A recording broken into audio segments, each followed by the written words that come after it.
musical. Meu sonho é produzir uma uva orgânica no Brasil.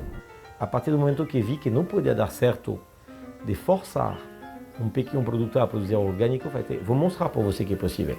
As pessoas têm muito essa ideia da combinação de queijo e vinho como se fosse uma combinação perfeita, ideal, mas não é tão simples quanto as pessoas acham. Esse ideal que eles construíram para cá é um ideal que quebra um pouco paradigmas, porque foge do modelo comum. Gosto do vinho dele. Inclusive ele me ensinou a fazer o vinho junto com ele.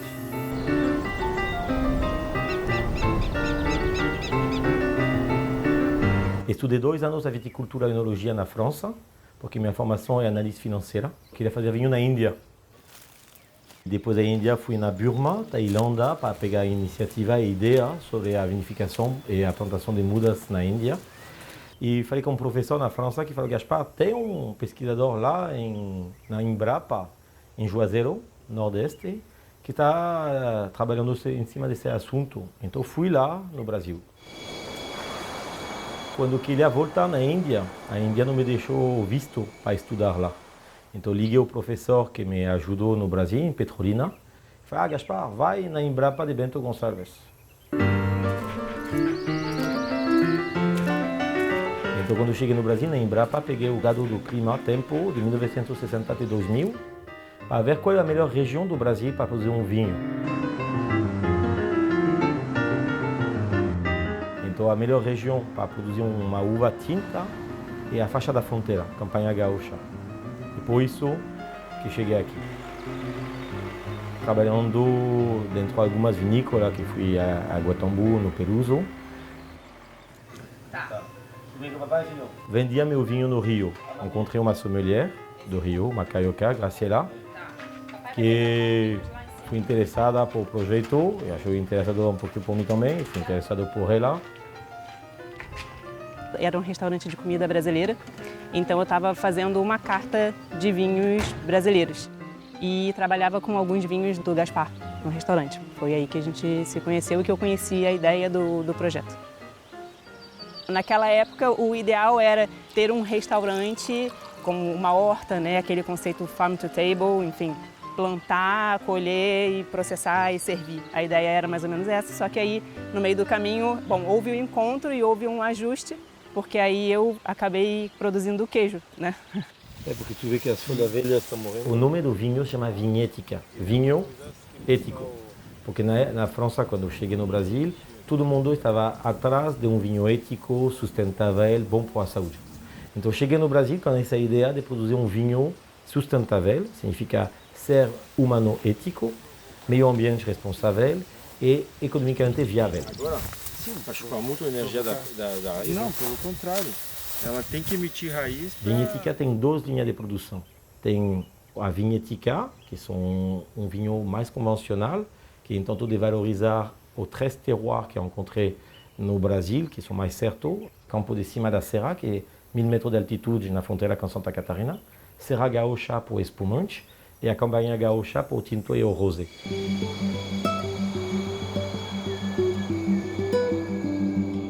Porém, estava atrás de pequeno produtor.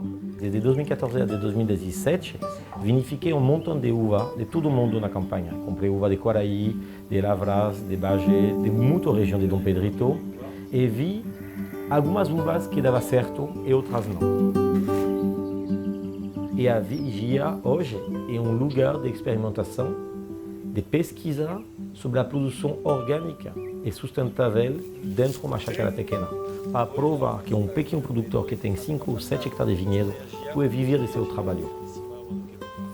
Ele propôs o desafio de produzir num sistema orgânico, né, numa condição bem diferente do que deveria ter para que o sistema fosse mais fácil. Porque hoje no mundo, cerca de 6% da produção mundial de viníferas é orgânica. Seja de vinhos de mesa ou vinhos finos, né? Então, vamos dizer assim, ó, é muito incipiente. No Brasil, isso aí vai a 0,5%. Eu precisava de encontrar um lugar que consegue ter uma grande diversidade de terroir. E esse eu encontrei na volta de um cerro. porque consigo, na volta do cerro, plantar um montão de tipos de uva diferentes, com um montão de tipos de solo. Qual é a uva que vai dar certo na campanha? Eu plantei 14 variedades de uva. 14. Tem 7 hectares. Hoje estou fazendo o teste. Tem uva da Geórgia, que é o primeiro país do mundo a produzir vinho. A origem da videira do mundo é Geórgia, Saperavi, que tem dela. Tem da Grécia, a Sirtico, que é uma uva que gosta do solo pobre, com bastante calor, que temos na campanha. Tem uva do Portugal, que são Arinto e Baga. Tem uva da Espanha, o Alvarinho. Tem uva da Itália, que é Nebbiolo, Nosiola, que vou plantar Nerello Mascalese. Tem uva francesa porque tem Tannat, Syrah, Petit Verdot e Cabernet Franc. Então o que acontece hoje? Qual é a melhor uva? Vou vinificar durante toda a minha vida, espero que outros vão vinificar a uva, para ver qual é a melhor uva da campanha. Aqui a falta de vigor, folha intoxicada, mildiou, anthracnose, e isso tem que produzir no ano que vem. Sim, mas para isso nós temos que adubar muito. No caso dos orgânicos, a gente procura não brigar com a natureza, né? E sim entender como que ela funciona para poder ser um parceiro dela. E aí o que a gente faz? A gente melhora o ambiente, porque a planta ela tem um sistema de defesa que muitas pessoas desconhecem.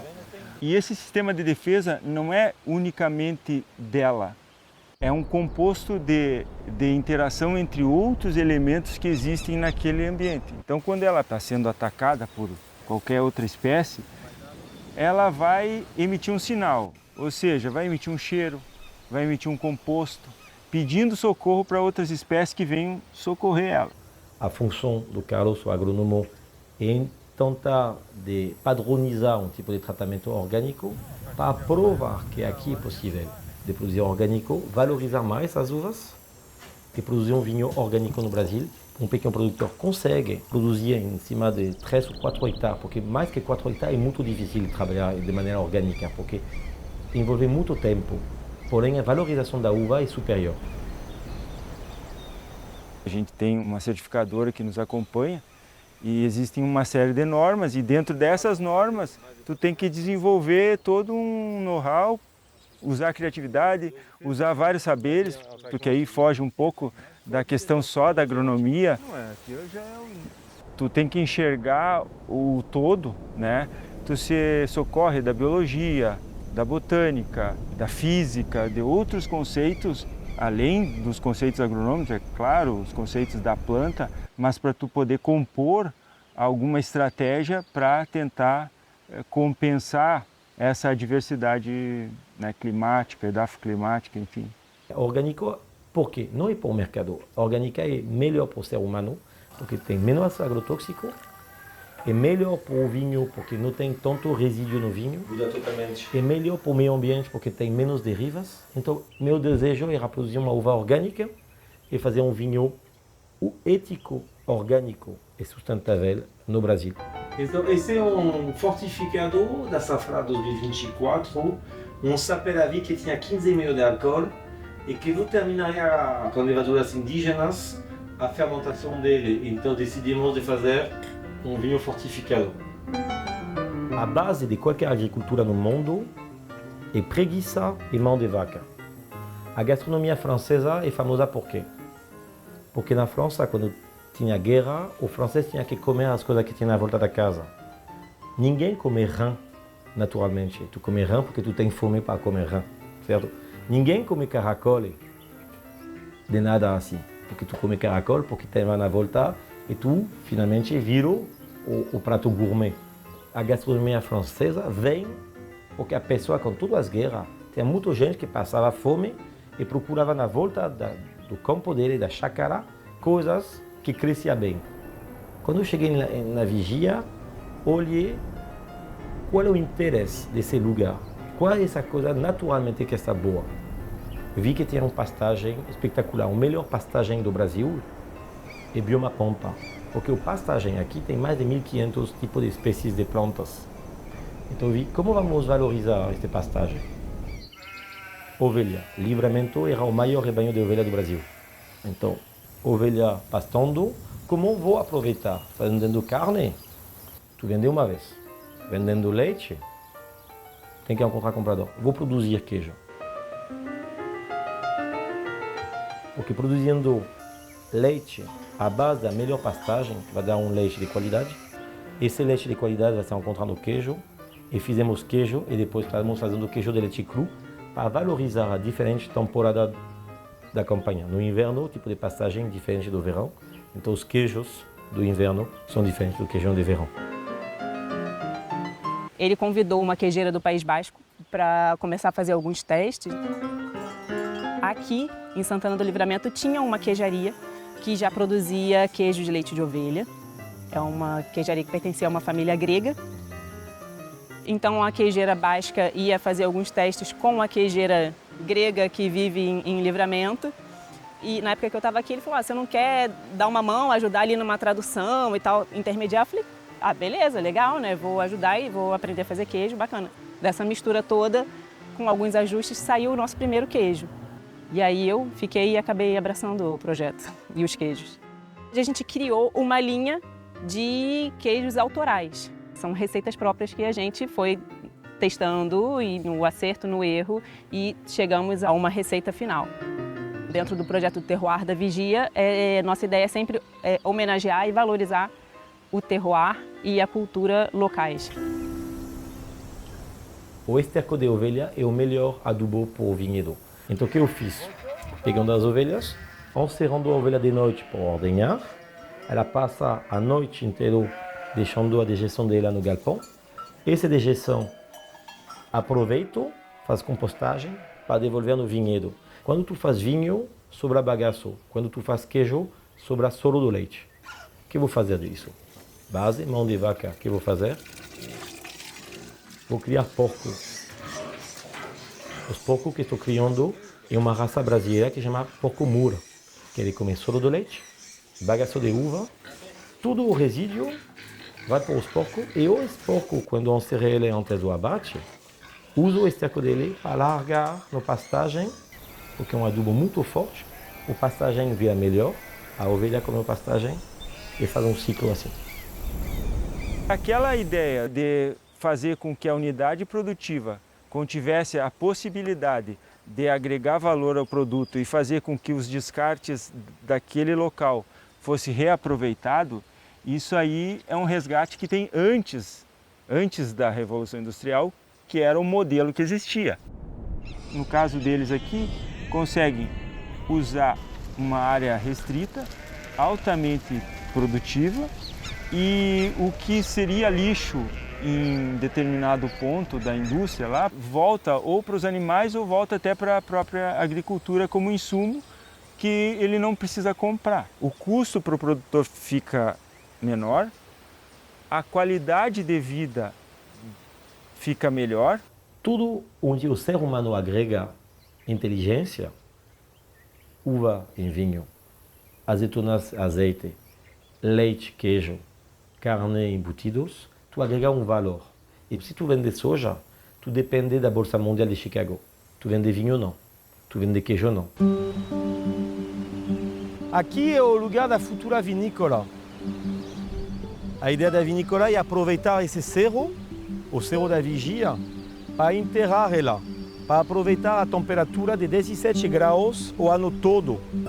A parte enterrada vai ser o lugar onde vai ter as barricas. Aqui vai ser fechada, onde embaixo vai ser o tanque e em cima o salão de degustação. Aqui basalto e diretamente embaixo temos arenito. Um solo antigo e um solo mais novo. A ideia é o basalto agregar energia e uma temperatura constante no ano inteiro. Por isso que a vinícola vai ser enterrada para aproveitar as condições do clima de Santana do Livramento, que média do ano 17 graus e a melhor vinícola do mundo tem ADH a 17 graus. Essa é a futura vinícola que espero iniciar de processar dentro em 2025, o pior em 2026.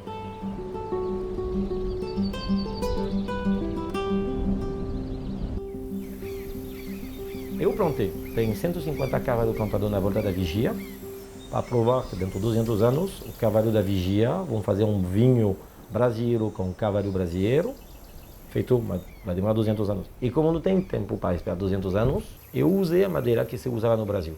Vamos provar agora a flor da Syrah, envelhecido no castanha do Pará. Tá? Um barril de 600 litros, tostagem médio. O antigo fazia vinho da castanha do Pará. Procurei castanha do Pará, encontrei madeira antiga de castanha do Pará, fiz, espetacular. Se chama Carvalho Brasileiro e dá elegância no vinho. Depois disso, trabalhei no Jequitibá Rosa, que existia na região, é liberado para produzir pipa. Trabalhei 14 madeiras, as últimas é Ipé Amarelo, que dá uma nota muito forte de mel na uva branca, eucalipto, muito bacana, dá uma redondeza no tanat, Putu-Muju, Arariba, levanta a nota de cereja da Syrah. Então tem muita madeira.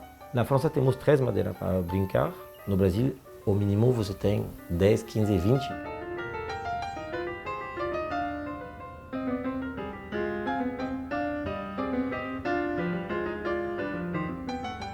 É uma pessoa muito avante, né? E já de agora está programando coisas anos adiante.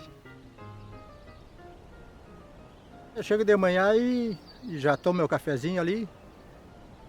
O horário meu é o que faço, assim, ele não me apressa no horário nem nada. As tarefas é eu que resolvo as tarefas que tem que fazer. Eu já tenho uma data para cada coisa de fazer, né? Época de poda, época de enxertia. Cada época tem uma coisa para fazer. Procuro fazer o melhor para a vigia aqui, para ser bom tanto para ele como para mim, para todos nós. Eu acredito muito sobre a sustentabilidade e o desenvolvimento local para as famílias locais. Eu compro leite hoje de 3 vizinhos que receberam minhas ovelhas, eu presto minhas ovelhas e o cara tem 2 anos para me devolver as ovelhas. Significa que durante 2 anos ele tem borregas e dessas borregas ele cria seu próprio rebanho sem precisar investir na compra de ovelha. Fiz a mesma coisa com os porcos. Então a ideia minha é sempre trabalhar não em cooperativismo, em colaboração. O ano passado deu uma grande seca. Foi muito bom para a uva, porque deu uma uva de alta qualidade, com potencialmente bastante álcool. Porém, esse ano deu muita chuva da floração, perdi 90% de minhas uvas. Se você produz um vinho de terroir, você tem que aguentar a natureza que vai te permitir de produzir um vinho diferente cada ano. O terroir é a inteligência do produtor da uva ou do vinho de fazer uma coisa diferente, de se adaptar ao clima e ao solo. Se o Pinot Noir gosta do frio, para fazer um vinho de alta qualidade, não adianta de plantar num lugar onde não tem frio. Você vai fazer um Pinot Noir, mas não tem elegância. Aqui no Brasil, o que acontece? Temos El Niño e La Niña. São coisas que não existem na Europa. Então a Europa vê ciclo se assustando. No Brasil, desde sempre, sabemos que vai ter 3 anos boas, 2 ruins e 1 péssimo. Então o viticultor se acostuma, o produtor se acostuma. O produtor sabe que o clima muda. Na Europa, não. O que eu vejo, pegando sinais do que está acontecendo hoje, esse modelo produtivo ele é insustentável da forma que está ocorrendo. Até quem produz de maneira convencional, assim chamada, já está buscando alternativas biológicas.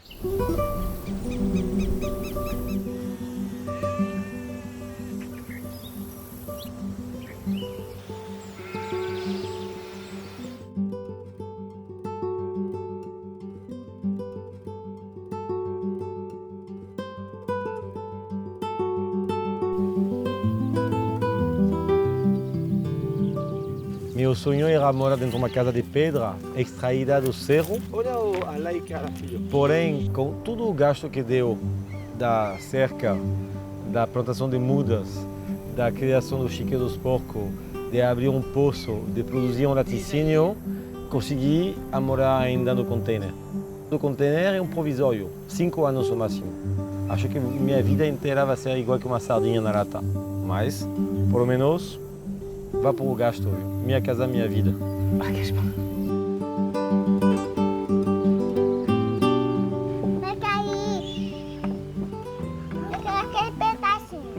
Isso é um pedação, né?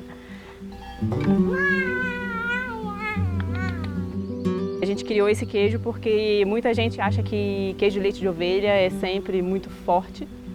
E a gente quis fazer um queijo bem suave, bem delicado, para mostrar que um queijo de leite de ovelha pode agradar paladares que não curtem muito queijo forte, tipo gorgonzola. Primeiro, quando faz um vinho, a função minha é revelar o terroir. Então, normalmente, aqui na Vigia, mínima intervenção. E depois, ver qual queijo vai bem com o vinho. Porque temos 8 queijos, podemos fazer muitos tipos de vinho. O terroir é realmente isso.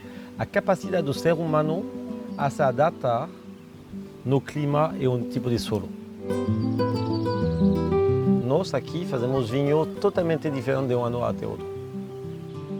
Produzir uma comida saudável, queijo, vinho, presunto, dentro de um lugar só, e que a pessoa sai daqui sabendo que, me visitando o céu da vigia, ele permite na vigia de continuar.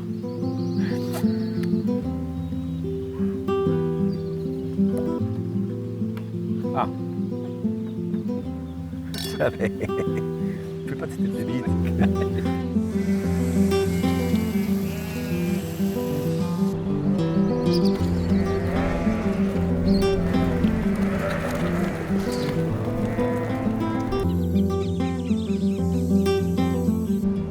Nós somos pequenos. Crescer em termos de reconhecimento e de mercado, isso com certeza é sempre bem-vindo, até porque o mercado é bem difícil. Mas é também uma mudança de cultura, né? E fazer com que as pessoas entendam. A gente tem que, né, ir galgando para conseguir ter esse crescimento, né? Não é fácil.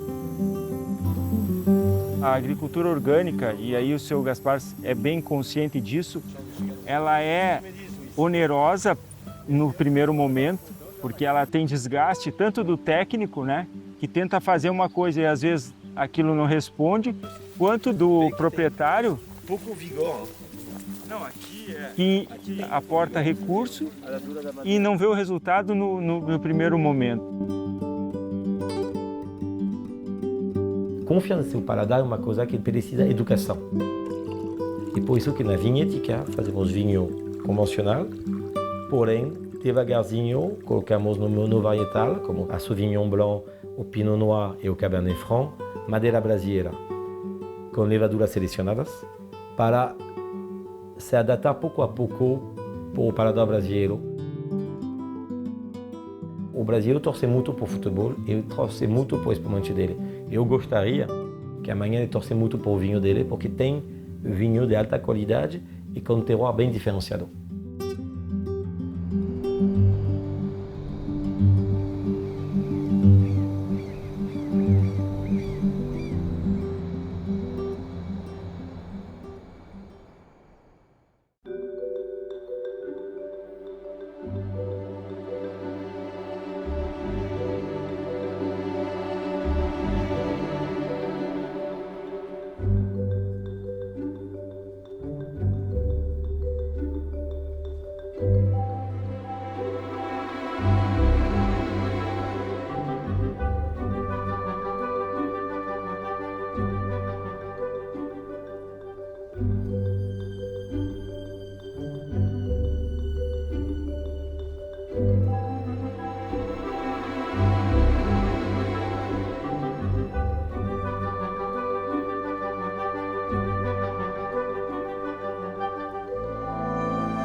Gaspar.